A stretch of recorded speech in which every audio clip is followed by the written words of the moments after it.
C'est avec un réel plaisir que je procède aujourd'hui avec le directeur des opérations de la Banque mondiale, M. Nathan Belleté, en présence de mon collègue et ami Amadou Mansour Faye, à la signature de 4 accords de financement, je dis bien 4 accords de financement, pour un montant global de 495 millions de dollars, soit environ 272 milliards 250 millions de francs CFA. Cette opération marque un nouveau jalon dans le partenariat fécond qui lie l'État du Sénégal et le groupe de la Banque mondiale. Le premier accord qu'on vient de signer porte sur un montant de 150 millions de dollars, soit 82 milliards 500 millions de francs CFA, et qui porte sur le projet d'amélioration de l'accès à l'électricité. Ce projet vise à accroître l'accès aux services d'électricité pour les ménages, les entreprises et les installations publiques essentielles au Sénégal. Il appuiera des activités pour accélérer le déploiement des systèmes solaires autonomes au bénéfice des populations n'ayant pas accès à l'électricité. En effet, l'élargissement de l'accès à l'énergie est un moteur essentiel de la transformation économique à long terme, de la création d'emplois et du développement humain. Les impacts à court terme comprennent des avantages sociaux tels que l'éclairage public pour le renforcement de la sécurité.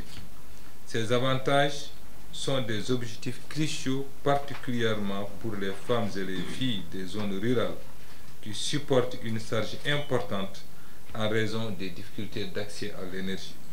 Ce projet contribuera sans nul doute à l'atteinte des objectifs du programme Accès universel à l'électricité en 2025, initié par son Excellence le Président de la République Macky Sall.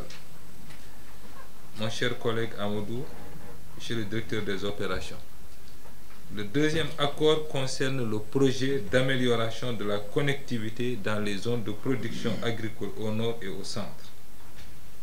L'objectif du projet est d'améliorer la sécurité et la résilience de la connectivité routière dans certaines zones agricoles du Sénégal. Portant sur un montant de 200 millions de dollars, soit environ 110 milliards de francs CFA, ce projet vise à améliorer la connectivité des principales zones agricoles du centre, notamment le bassin arachidier, et du nord de notre pays, avec les principaux centres urbains grâce à des investissements sur les réseaux routiers.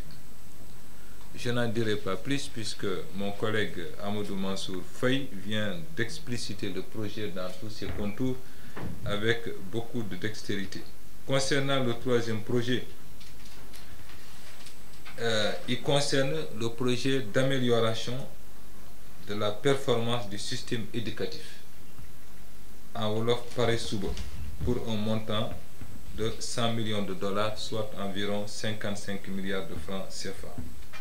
Ce projet vise à préparer les enseignants et les élèves au présent et à l'avenir, comme l'a rappelé tout à l'heure mon ami Nathan en parlant de Maguette, à concevoir et à mettre en œuvre des investissements essentiels pour la résilience du secteur éducatif, la bonne gouvernance et l'amélioration de la qualité du système éducatif.